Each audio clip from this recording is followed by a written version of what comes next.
제목은 애절한 뜻길, 이런 내용을 가지고 말씀드려보겠습니다. 애절하면 무슨 점을 써야 됩니까?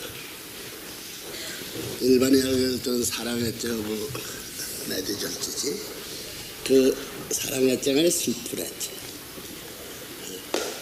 그런 슬픈 하나님의 뜻길, 이런.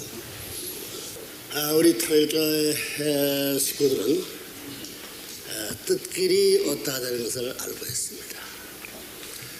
일반 사람들, 일반 외적인 세계 사람들은 뜻길에는 개념을 갖고 있지 않습니다.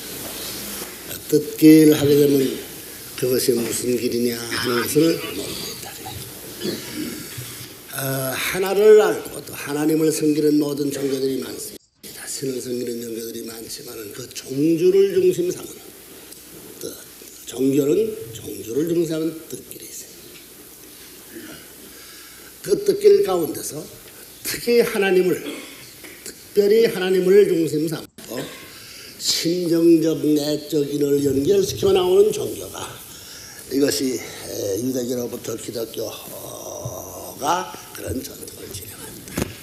하나님을 중심 삼은 그런 종주들 가운데서, 물론 일반적인 신을 중심 삼고 나오는 것이 종교지만 그 종교 가운데도 그래도 중심적인 이러한 종교 입장을 쓰는 것이 기독교의 전통적 그 길이라는 것은 예수님의 뜻보다도 하나님의 뜻을 중심 삼고 나온다. 그거 달라요. 일반 종주들인 것은 하나님의 뜻을 몰라. 불교나 유교나 혹은 이런 종교들은 하나님에 대한 것을 확실히 모른다. 그러면 우리 통일교회도 기독교의 전통을 이어받았기 때문에 우리가 말하는 뜻길, 그 뜻길이라는 것은 하나님을 중심 삼은 뜻의 길이다. 예수를 중심 삼은 뜻의 길, 혹은 여기에 문총재를 중심 삼은 뜻의 길, 그걸 앞서서 넘어서 하나님을 중심 삼은 뜻의 길이 넘칩니다. 이렇게 봐요.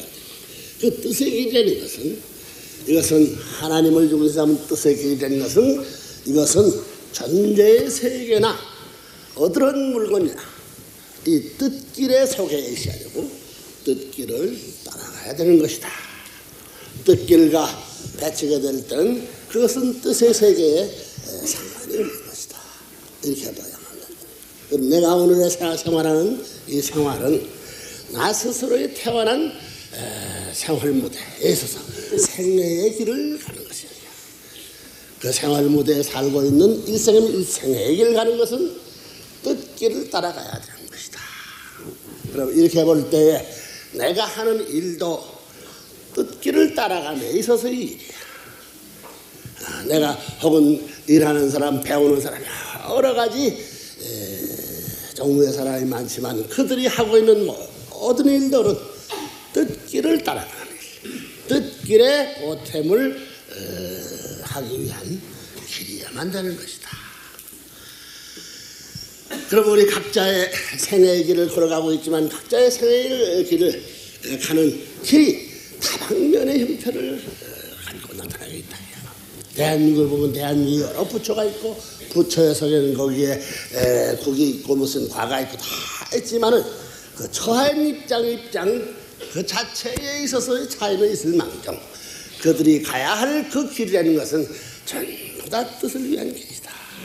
여러분 동서남북 사방에 쭉 널려있다면 사방에 널려있는 사람들이 뜻의 길을 가는데 자기 길을 가는 것이 아니고 하나님을 중심한 뜻의 길을 가야 되는 것이다. 하나님을 중심한 뜻의 뜻이라면 그것이 하나의 중심이라면 중심점을 중심 삼고 연장시키면 종적으로 모든 역사 시대를 거쳐서 이어받아 나오면서 그 길을 맞춰가야 할 길이기 때문에 내가 동쪽에 있으면 동쪽에서 보는 그 뜻길이라는 것은 동쪽은 중앙을 중심 삼고 연결될 수 있는 길, 남쪽에서 보면 중앙을 중심 삼고 서쪽은 중앙을 중심, 북쪽은 중앙을 중심, 저 아래에 있으면 아래, 저 자신도 저 밑에 이 수직선에 연결될 수 있는 그런 방향에 처할 수 있는 생활 환경의 뜻의 길을 가려가야 되는 것이다. 이것을 아티스트게 놓으면 이것이 하나의 수평선을 보게 되면 중앙선이 되는 것이다. 중심이 되는 것이다. 이렇게 봐요. 그러면 대한민국의 나라를 생각해볼 때 대한민국 나라는 어디로 가느냐? 그 나라도 뜻길을 따라가야 되는 것이다. 그러면 나라가 가야 할 뜻길이 있고 더 나가서는 세계가 가야 할 뜻길이 있을 것이다. 더 나가서는 우주가 가야 할 뜻길이 있을 것이다. 이렇게 봐요. 그것을 보면 중앙선을 연장한 이 수직을 두고 보면 이것은 높 때문에 무한히 높은 것이요 깊 때문에 무한히 깊은 것이다. 높고 깊음을 중심 삼고 보지 않으면 넓고 좁은 것, 넓고 좁은 개념이 이것이 전체를 대성해서 팽창된 대할 수 있지만 전체를 대성할 수가 없다. 그래요. 그것을 단적으로 이 평면 지상에서 사는 인간 세계를 보게 되면 그것이 하나의 중심점이다.